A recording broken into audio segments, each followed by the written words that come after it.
What It Takes Radio Company presents another adventure into the Transformation Zone. That's right, the Transformation Zone.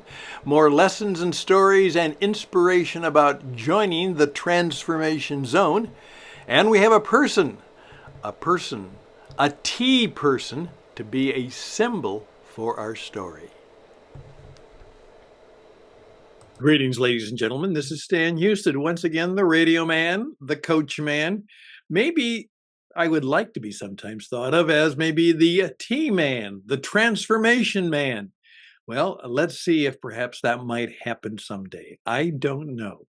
But I want to talk about a few things today. And I asked my good friend Joe, who's writing the book on transformation, which we are promoting and helping to get you involved in. Actually, the transformation book is being written a transformation way, in that you are contributing to it, perhaps even helping to write it. So that's a part of the deal. And that's what will make it new and perhaps help you not only be a T person. You might even be able to be a person who really is able to teach and guide people into the T state. Well, since Joe, Mr. T, could not be here today, I came up with, who am I going to get? Well, I decided someone from my long ago past. That's right. And here is the T man. Here he is. Right now.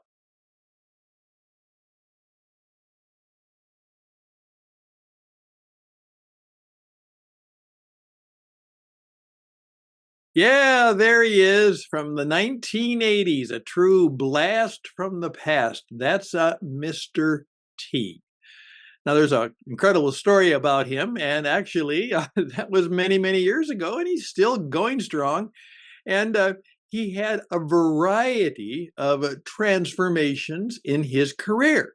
I mean, how do you start out being that as a minister's son back in the Chicago area, and then his father left him and went through all of the stages of life, and finally he found his way into acting and wrestling and continually reinventing himself, but always taking apart that exact story of him being Mr. T.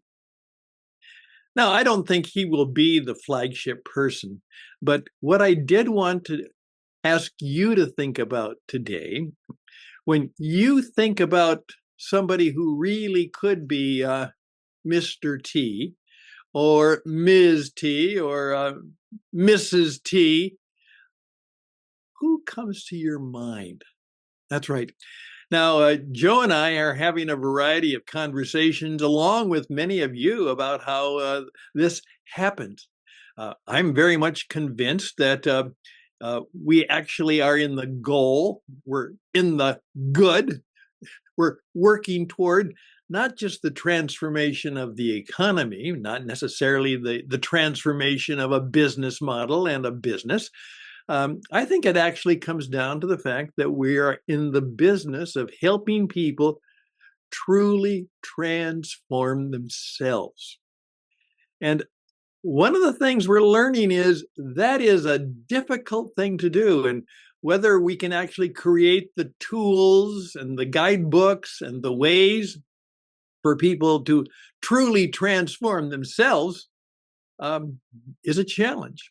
On the other hand, what comes first?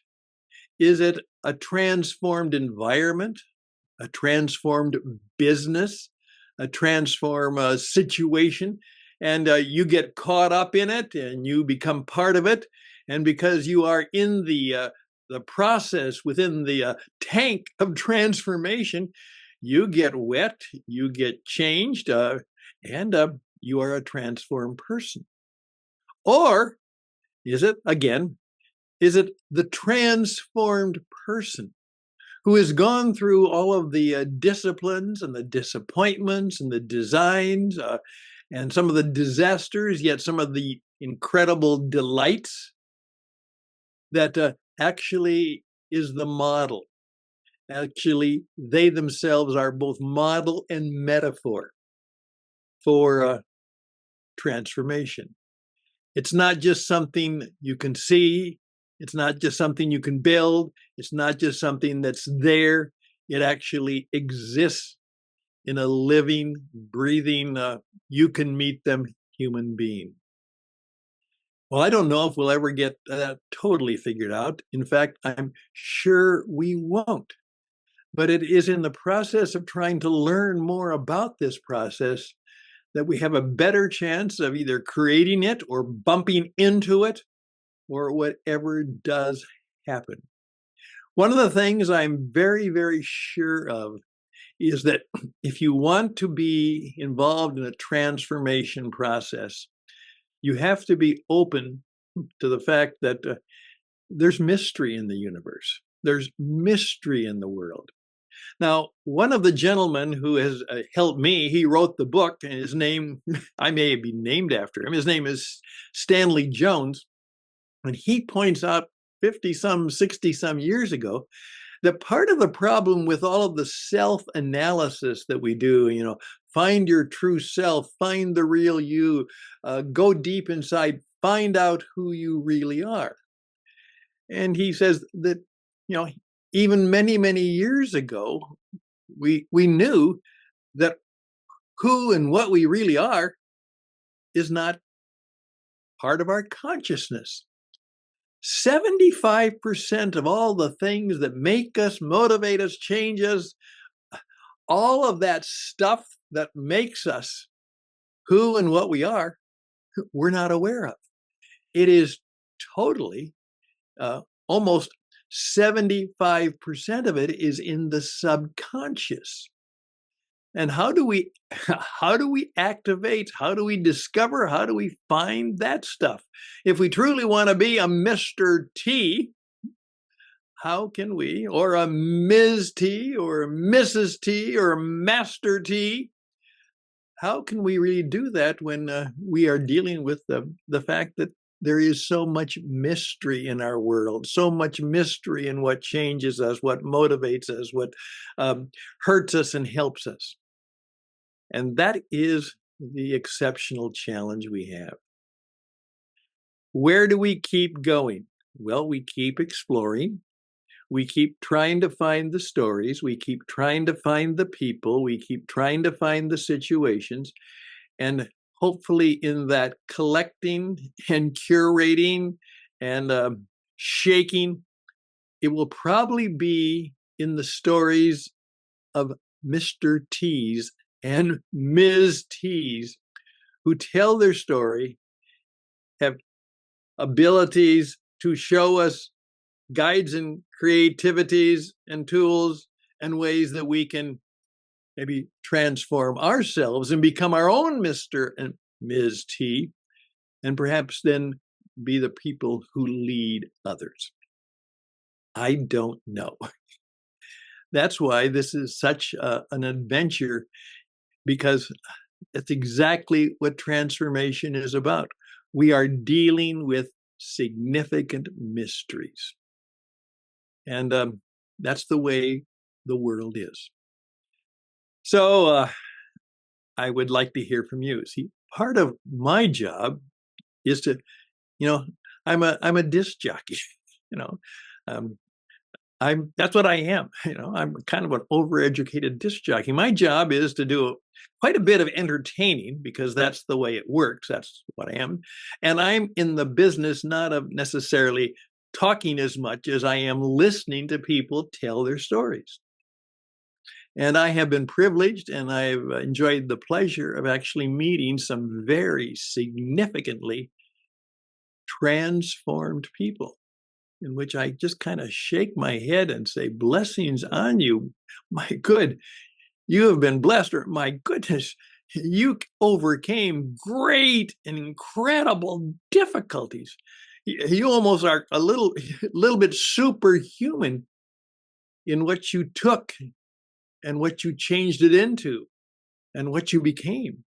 You are the transformation project. You are a transformed person. You are the real, not the actor, not the fake. You are the real Mr. T, Ms. T. So we'd love to hear from you.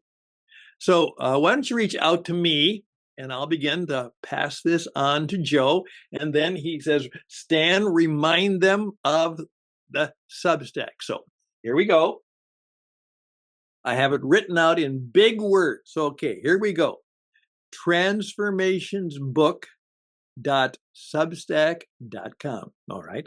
Transformationsbook.substack.com. You can read how the book is being written. You can read what other people have said about it, and then you can start making your own contribution. Who knows? As I told Joe, it could be that your name might be on the authorship page, but it could be that there are 200, 500, maybe 1,000 people who actually become the people, the T people. The Transformation Project is really the story of the transformation people, the Mr. T in you and me. Okay, there we go. Thank you so very much. Reach out to me too. I'm Stan, the radio man, but you can just do it this way. Stan Husted, Hustad, Stan Husted at gmail.com. And maybe we'll just get you on the radio, get you on the television show, and you can tell your own T story. We'd love to have that happen. All the best and blessings to you, because what I've also discovered is that when we're dealing with transformation, there's probably going to be an element of transcendence, things that we don't fully understand, above and beyond who we are and what we know. That truly transformation is perhaps a work of transcendence. Again, just let that sit on your head for a while. Till next time, I'm Stan, along with my friend Joe. And for many of you, we do wish you all the best, and may you find a way to begin the transformation project in your own life. Maybe right now. Maybe starting today. Bye for now.